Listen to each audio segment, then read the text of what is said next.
Hey everybody, Joe Payne here again for another political pain. And today I'm not on any one particular topic. I want to talk about several things that are going on all at the same time, but they could fall under this category of is Donald Trump and his administration, are they dangerous for America? Is what's going on right now dangerous? I think yes, and of course it's not all on just Trump or just his administration. There are a lot of forces and a lot of people who are exhibiting concerning behavior, and we need to talk about it. As a journalist, yes, I'm going to talk about my opinion, but it is an informed opinion. I hope you understand. I read a lot of news. I pay attention to a lot of things.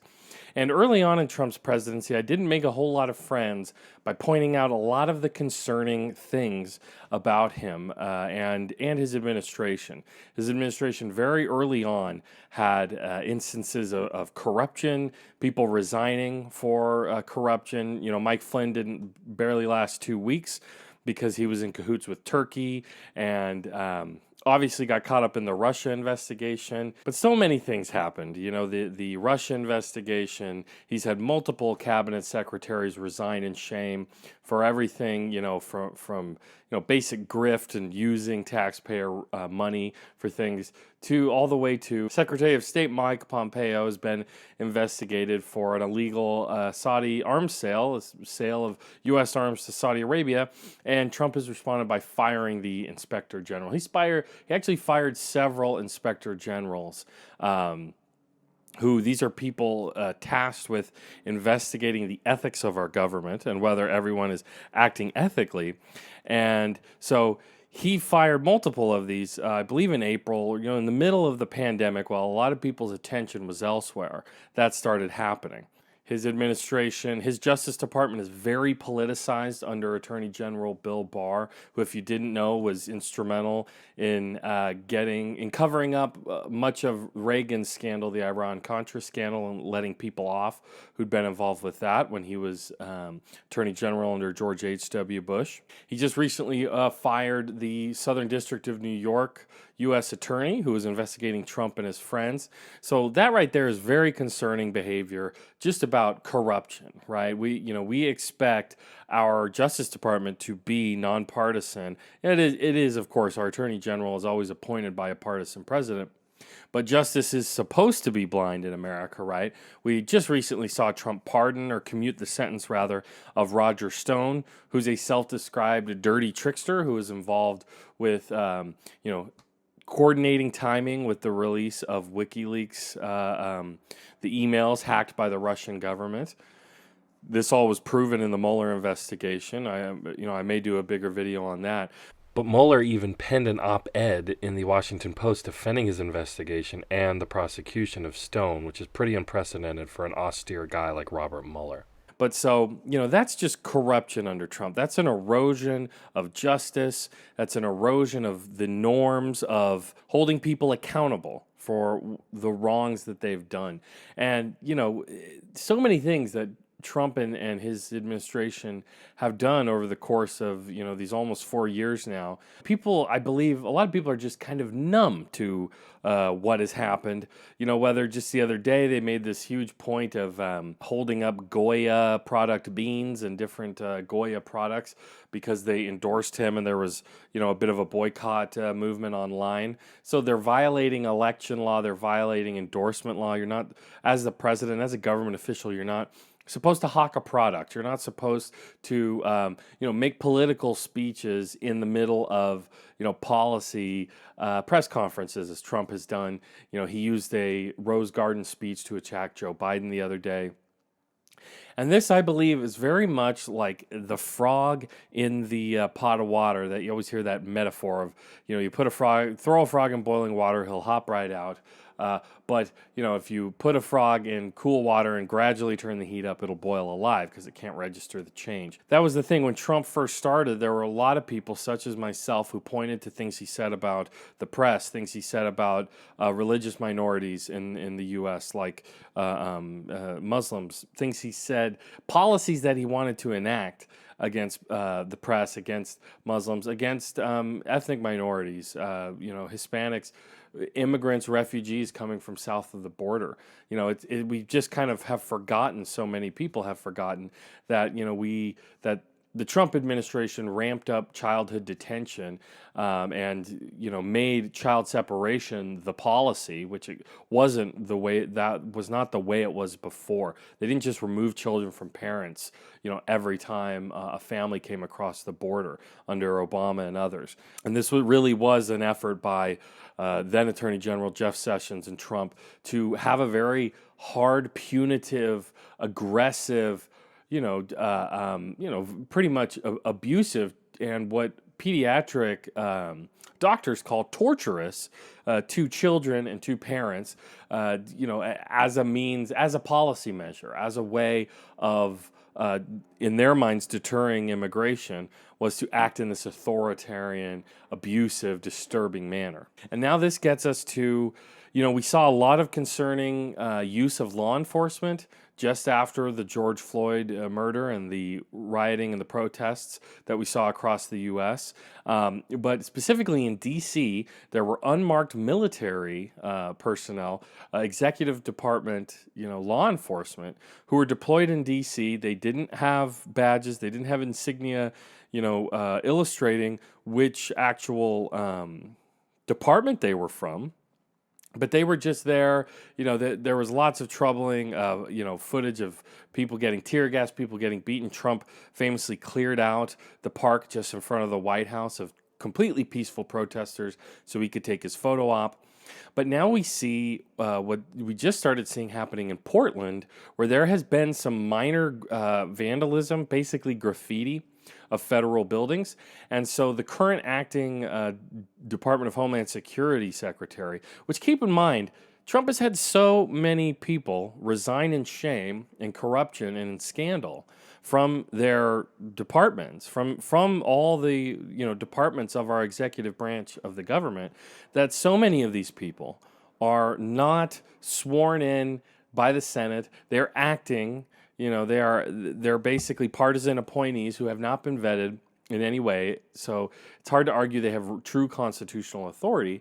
But this guy, the current acting DHS secretary, he's been deploying Department of Homeland Security personnel and just whisking people off the streets of Portland into unmarked rental vehicles. No insignia, no badges, no accountability. Things have accelerated a lot in Portland since these initial arrests. We now know that a lot of these federal officers are actually Customs and Border Patrol agents.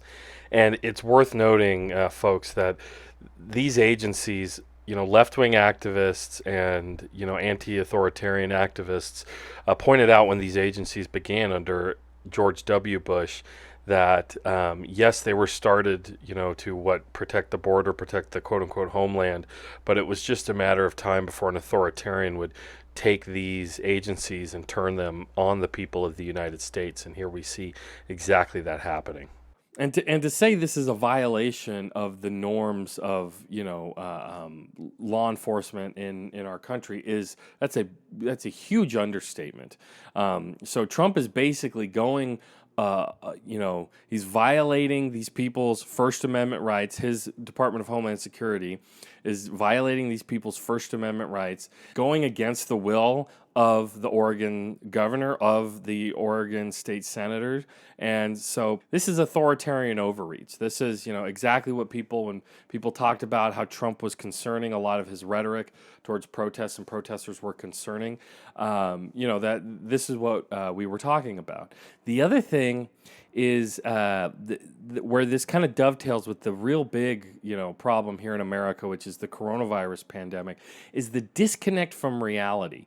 These officers are detaining mostly people dressed in black because Trump and his administration desperately want to justify this narrative of Antifa and the radical Marxist leftists, right, taking over and destroying our country, right? When we have, yes, some monuments have been torn down. There has been some rioting. That's mostly subsided. It's mostly now protests that keep happening. Yes, they go late. Some protests may be called unlawful, but really, these are peaceful protesters. The worst things they're engaging in are graffiti. So now, and acts of vandalism. So now we have federal troops, which, Gestapo was trending on Twitter recently, that are just whisking people away for graffiti, for spray paint. Okay, so you have to grok with that.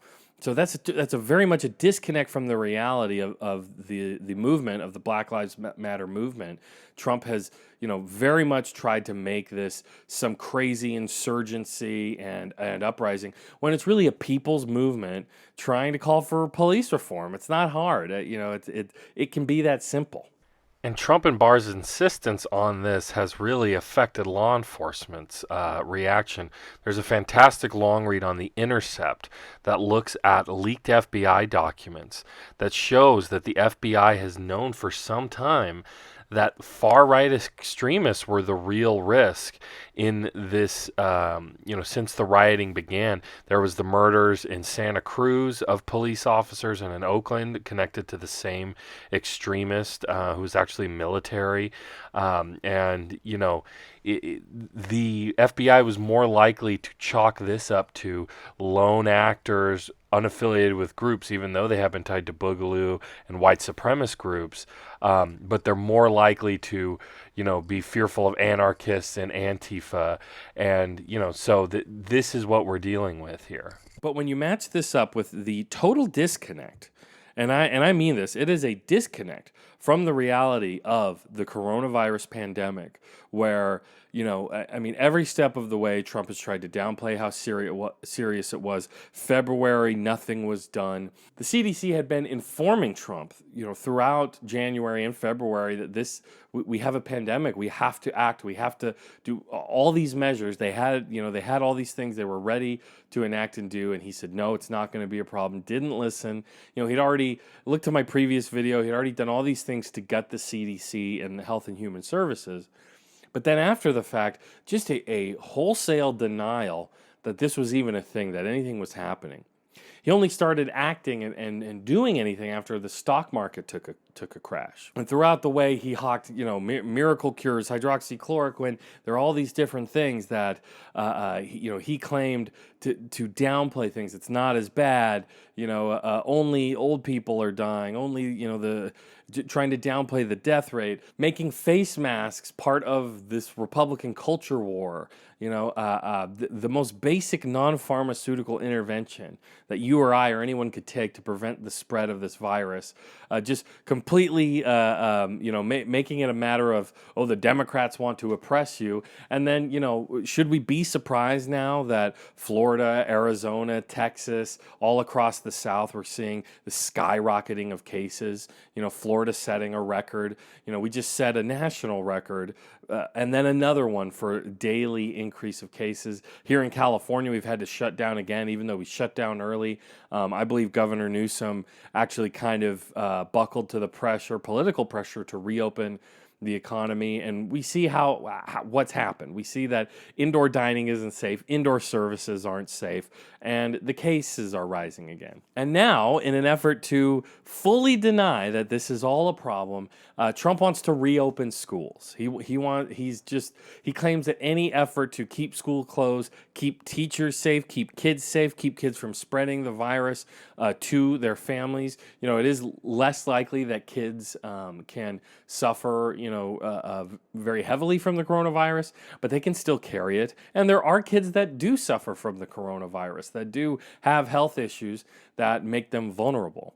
So Trump has claimed it's all partisan, any effort to, do distance learning. But really, by all appearances, it seems like this is more of an optics move for Trump and the Republican Party to still try to act like everything's okay, that things are, we're just going to have to grin and bear it and get back to normal here in America.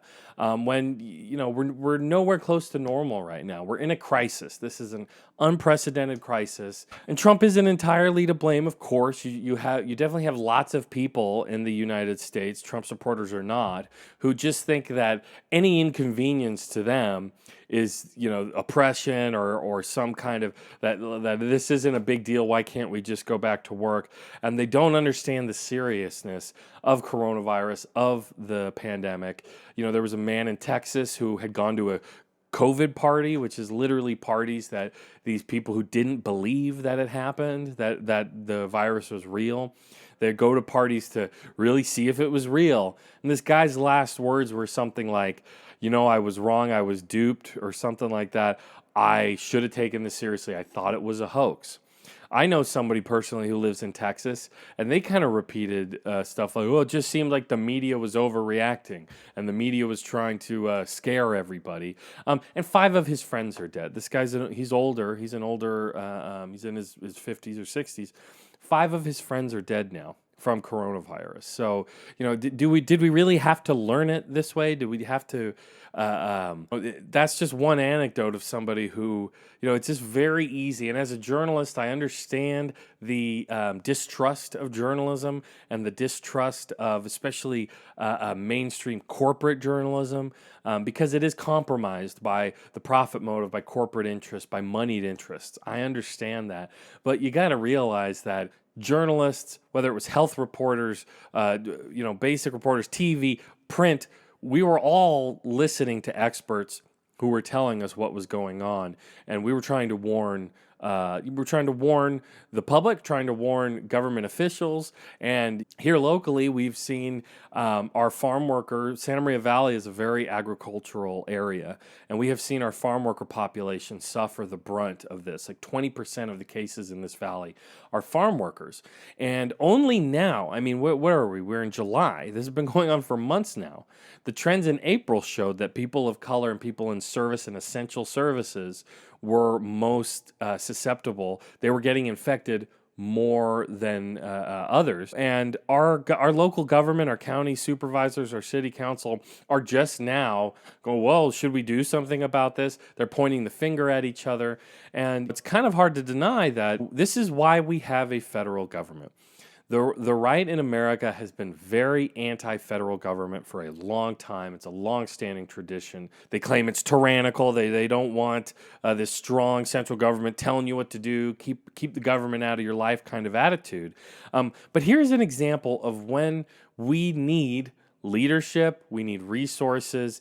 In the case of opening the schools back up, Betsy DeVos, the education secretary, she's sworn in actually, she gave a interview on CNN where they have no reopening or reclosing plans depending on what the numbers become like or what they look like once schools reopen. They have nothing. They've spent no time on this. They are just telling every local school district around the nation you got to figure it out on your own, handle it, okay? Whatever you do, you. But then at the same time saying, oh, but if you close, we're not going to give you federal funding. So it's hard to stress when Trump became a thing, when he got elected, and when he started doing everything he started doing. There were so many people who would criticize me and others of overreacting. You're overreacting, to everything. Oh, Trump derangement syndrome. But it's really hard to impress upon people who don't follow politics, don't pay attention to how the government works or what it's doing, how beyond the pale the Trump administration is, and how completely unconnected to reality and tone deaf so many of his cabinet officials and he himself, of course, very, very dysfunctional, and the effect that this is having, it's having a cascading effect across governments, not just the federal government, but state governments, local governments. A Republican governor, just wrote an op-ed saying, why didn't Trump help my state? Why didn't he help us with protective equipment? Why didn't he help us with any of this? We're in a crisis. When you're even alienating your own party, famously, this governor had to have his own National Guard waiting at the airport when the state personally acquired a bunch of protective equipment. They were afraid that federal authorities were going to take the equipment because Trump was doing that. He told all the states you need to figure this out on your own. Governors, you do what you need to do, and then would straight up confiscate the things that they ordered, and then would be bidding against them also. So this was totally disjointed. This didn't need to be this way. I don't know if, how many Americans can read international news and see that New Zealand has opened up. They have 0 cases of coronavirus. That's 0 active at all cases of coronavirus, they beat it. They did it. You know, we don't all have to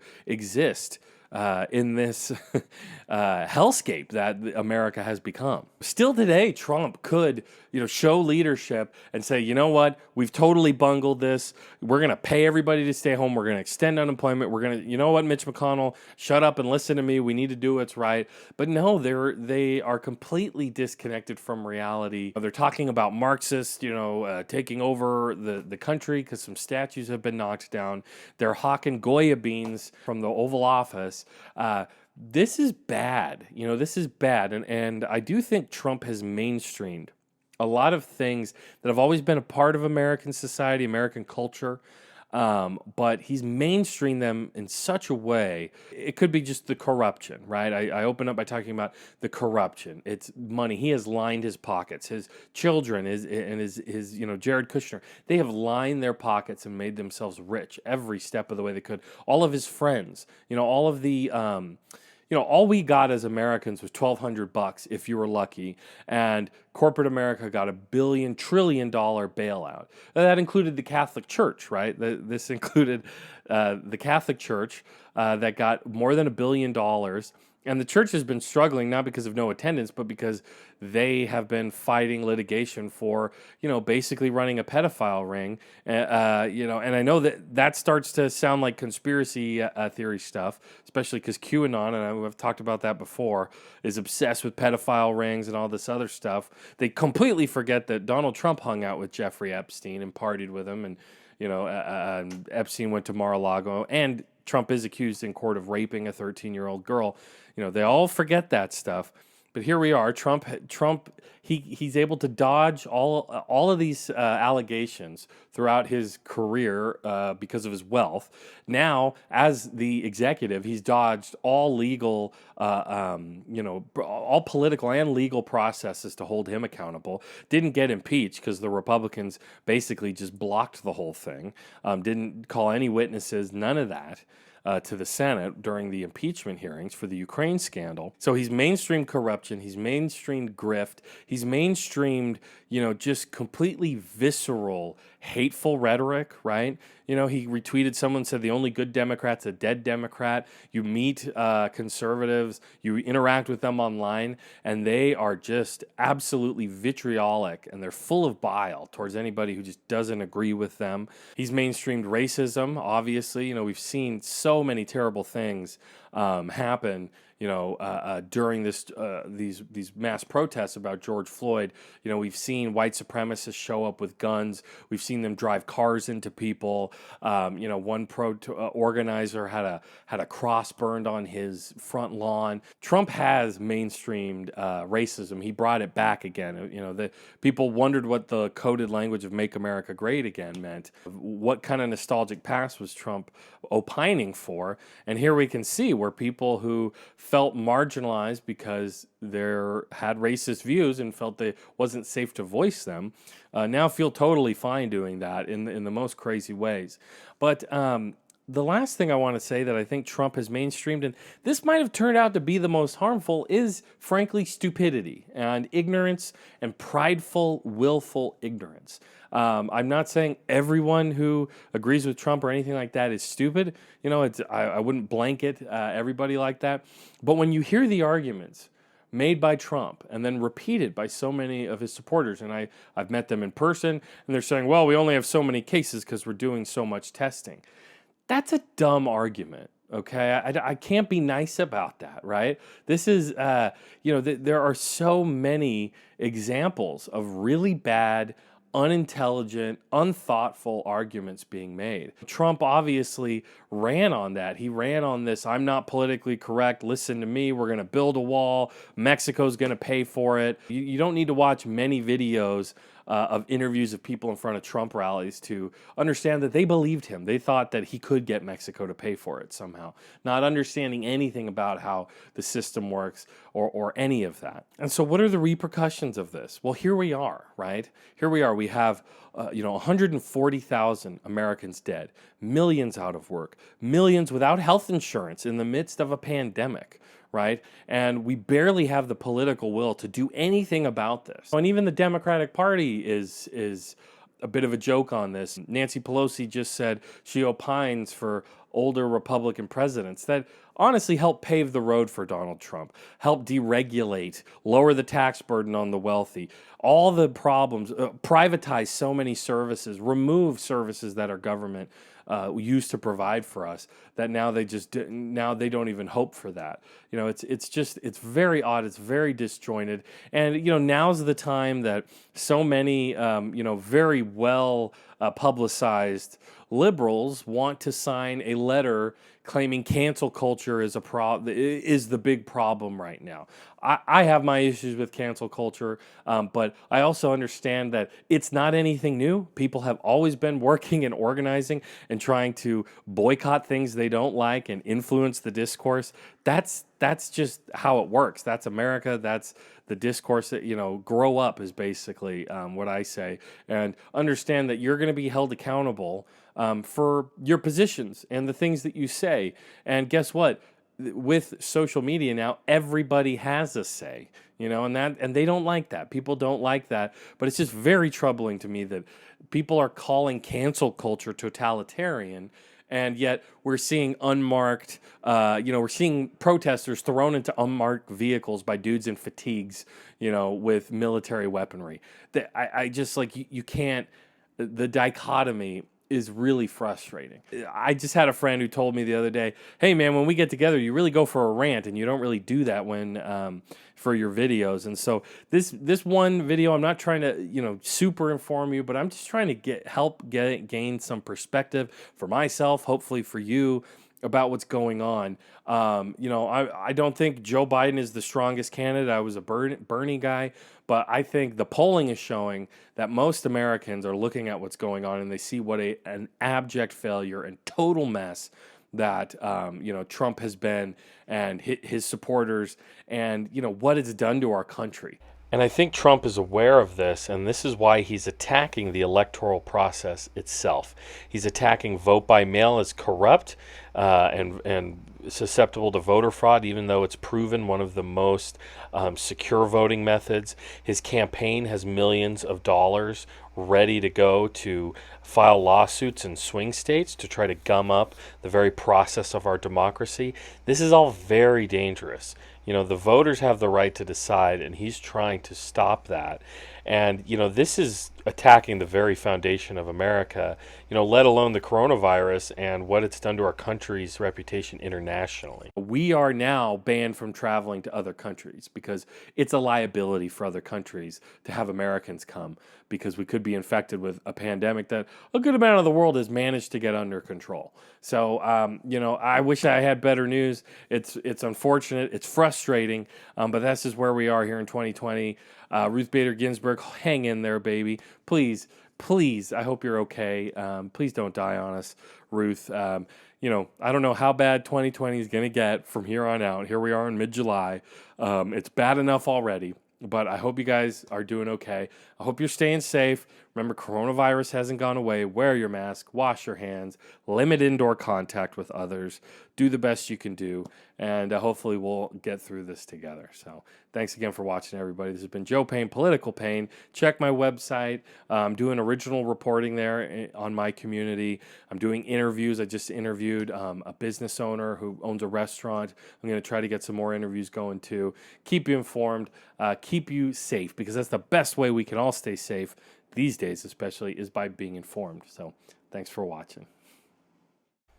Hey everybody, real quick, I just wanted to add here at the end, I recorded this days before one of my favorite commentators and YouTubers, Michael Brooks, passed away, and I just want to dedicate this episode to him. I started my show partially because of him and everybody at the Majority Report, one of my favorite shows, so I hope they're all doing well, and it's just a damn shame that we lost him. So thanks again for watching, everybody.